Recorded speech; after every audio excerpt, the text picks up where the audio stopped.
Entrevista Venevisión. Líder en opinión. Por tu canal independiente, Venevisión.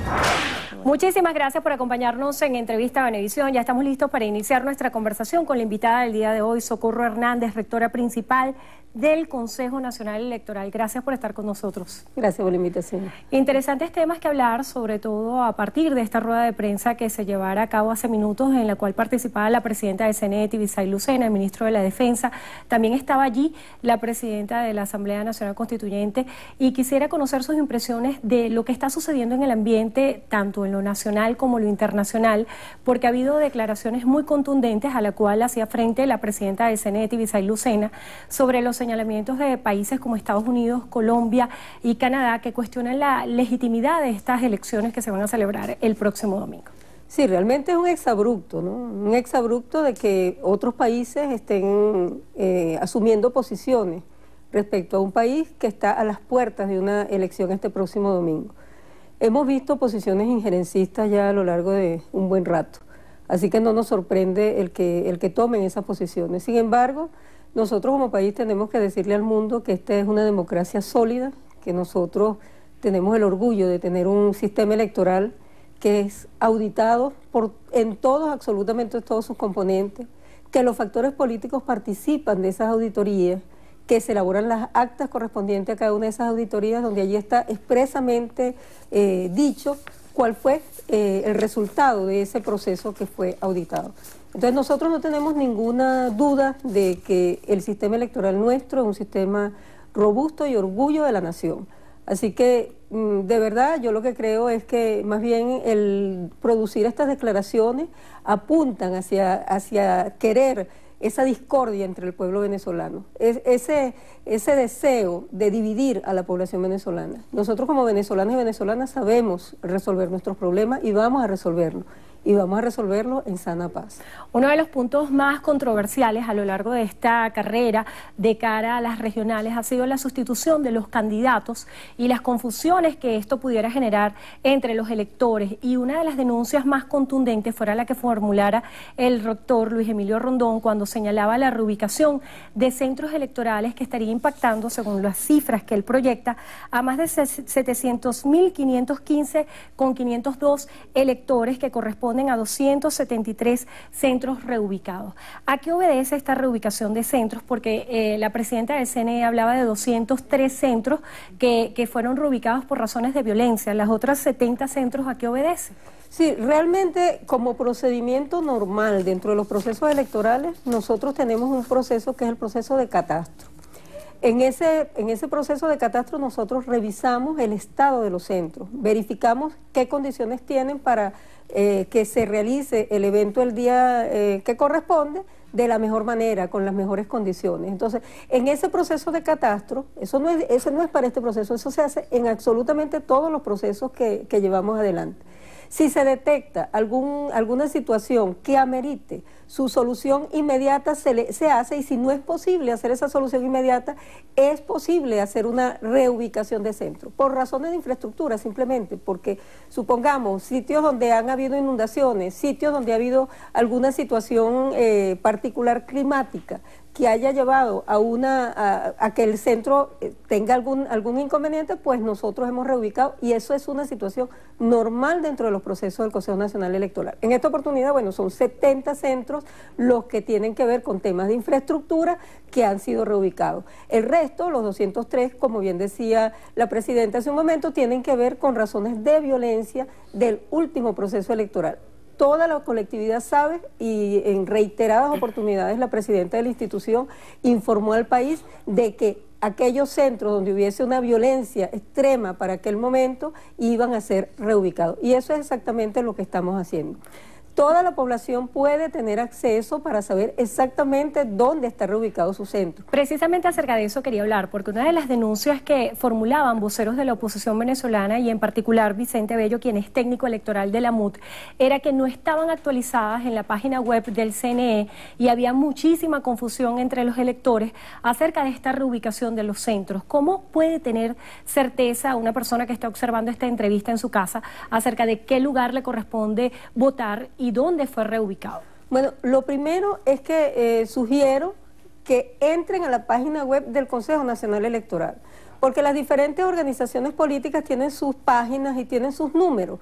Y es probable que en esas páginas y en esos números la información no esté actualizada, porque eso es una información del Consejo Nacional Electoral que por supuesto tiene un tiempo. Nosotros en la página web del Consejo, en el 0800 Votemos, en el 2637, que es para la mensajería de texto, para enviar los SMS, en eso, esos son nuestros elementos de comunicación. Si cualquier persona accede en este momento a su página web o llama al 0800 Votemos o envía un mensaje de texto con su número de cédula al 2637, allí va a tener la información precisa de si su centro fue reubicado en algún otro lugar. Rector, ahora que menciona la mensajería de texto, ¿habría denuncias de personas que al ingresar su número de cédula, sus datos para saber a qué centro le corresponde votar, estuvieran reportando que una vez que se les indica cuál es el centro, se le hace campaña política al candidato del oficialismo para ese sector? Por eso insisto, o sea, hay que utilizar los mecanismos que tiene el Consejo Nacional Electoral. Todas las organizaciones políticas tienen sus propios mecanismos. Si llaman al número que tiene una determinada organización política, probablemente allí le van a hacer campaña respecto a esa organización política. Pero en el teléfono, lo que es 0800 Votemos y en el 2637, que es nuestro número, pueden perfectamente llamar y obtener la información fidedigna, la información de dónde le corresponde votar.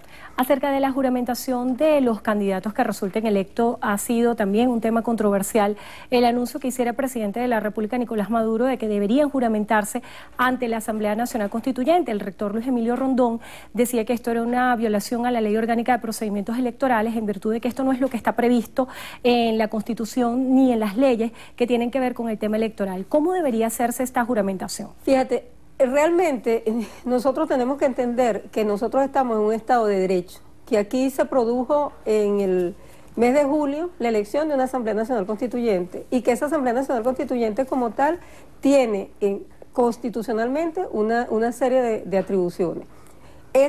Entender eso, comprender que este es el Estado de Derecho que tiene este país y que nosotros estamos atados a ese Estado de Derecho, atados a esa Constitución y las leyes, pasa por que entendamos por qué, por ejemplo, nosotros hicimos, las postulaciones se pudieron hacer el 16, tal cual como se hicieron, el 16 de agosto, pasa porque nosotros entendamos que nosotros habíamos convocado a una elección el 10 de diciembre. Eso era la fecha que nos daba acorde a nuestro calendario, acorde a nuestro cronograma, en función de todos los pasos que están establecidos para poder hacer la elección regional.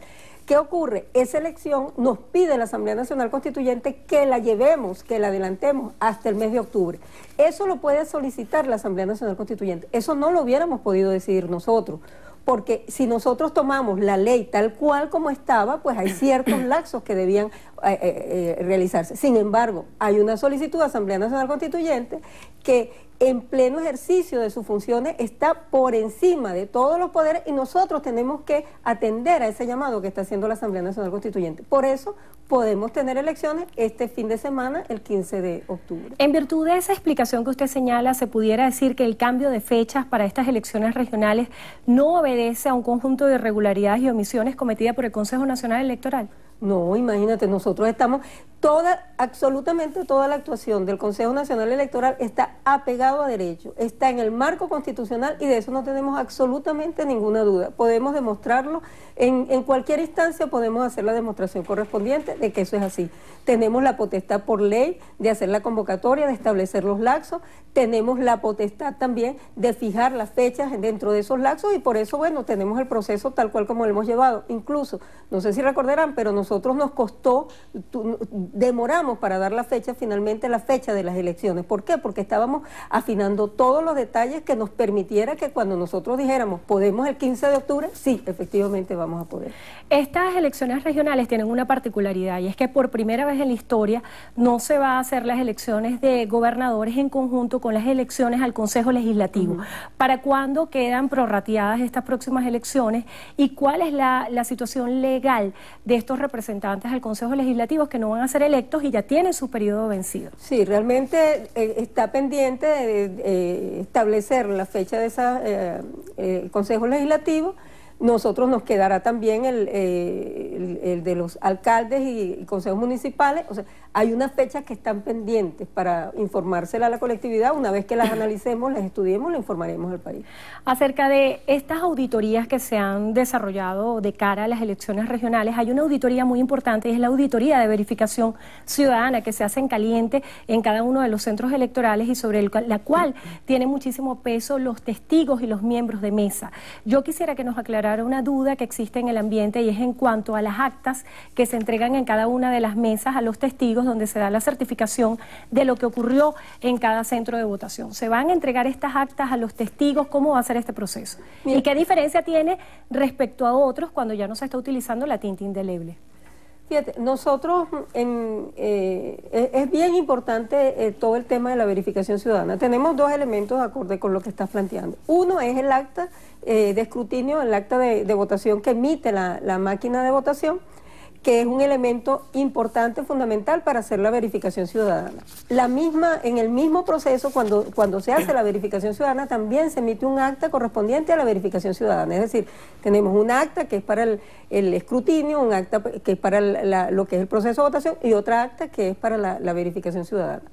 Para que se haga la verificación ciudadana, en absolutamente todos los centros de votación del país, en todos, al menos una máquina va a ser verificada.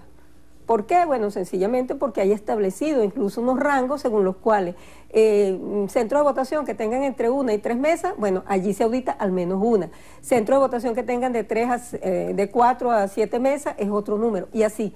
Entonces, en un centro de votación donde, por ejemplo, pudieras tener unas 10, 12 mesas, hay un rango establecido. Digamos que son 3 mesas los que se van a verificar en ese colegio. Bueno, sencillamente se reúnen todos los presidentes de cada una de las mesas y hacen una votación. Simplemente indican sus números de mesa, lo colocan en alguna bolsita, lo sacan y definitivamente allí seleccionan cuáles son las 3 mesas que van a ser verificadas. En esa verificación es una verificación pública, es una verificación ciudadana. Cualquier ciudadano que quiera puede asistir a ver esa verificación. ¿Cuál es la única limitación? El espacio. O sea, no podemos tener un espacio atiborrado donde no se puede hacer el proceso, pero allí pueden participar obviamente los testigos, los miembros y ciudadanía que quisiera incorporarse. Y esa información de lo que es tanto el escrutinio como eso, y las allí actas, van a tener acceso. Los testigos tienen acceso, obviamente, es parte del proceso. El acompañamiento internacional ya fue instalado. ¿Quiénes integran ese acompañamiento internacional? Y quisiera también que nos hablara acerca de la figura de los 1.200, más de 1.200 observadores que señalaba la presidenta del CNE que van a estar desplegados a nivel nacional. Sí, el acompañamiento internacional está compuesto por más de 70 personas.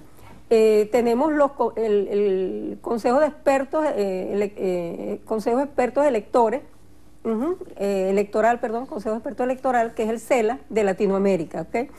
Este es un grupo que ha venido incluso en distintas oportunidades a acompañarnos aquí en los procesos electorales. No es la primera vez que el CELA viene a nuestros procesos. Y conocen también, ya de antemano, conocen cuál es nuestra dinámica. Un grupo numeroso del CELA está viniendo a acompañarnos, pero no solamente las personas del CELA, del Consejo sino tenemos también personalidades del ámbito electoral, invitados de otros países que pertenecen a instituciones que alguna vez han sido autoridades en sus países o incluso que están en este momento en esos roles. Hay periodistas, hay académicos, es un grupo numeroso que está presente aquí. Y la observación nacional son básicamente dos grupos, proyecto Asamblea de Educación y proyecto nacional. Sí. Se nos está agotando el tiempo, y muchísimos colegas periodistas están preocupados acerca de la cobertura que realizarán ese día.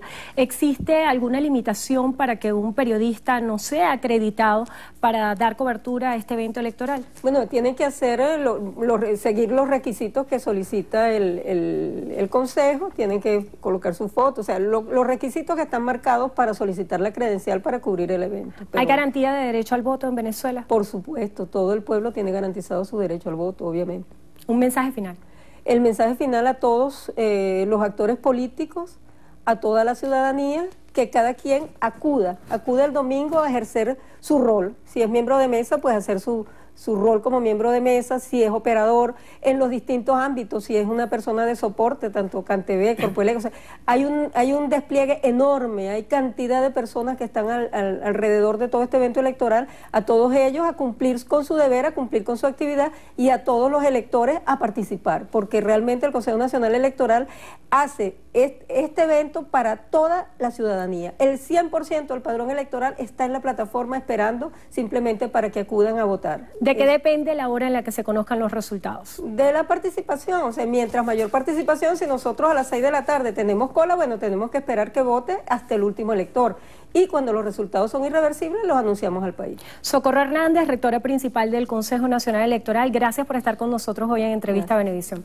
Y gracias a ustedes también por habernos acompañado. Hacemos una pausa chiquitica y ya volvemos con más información. Quédense allí.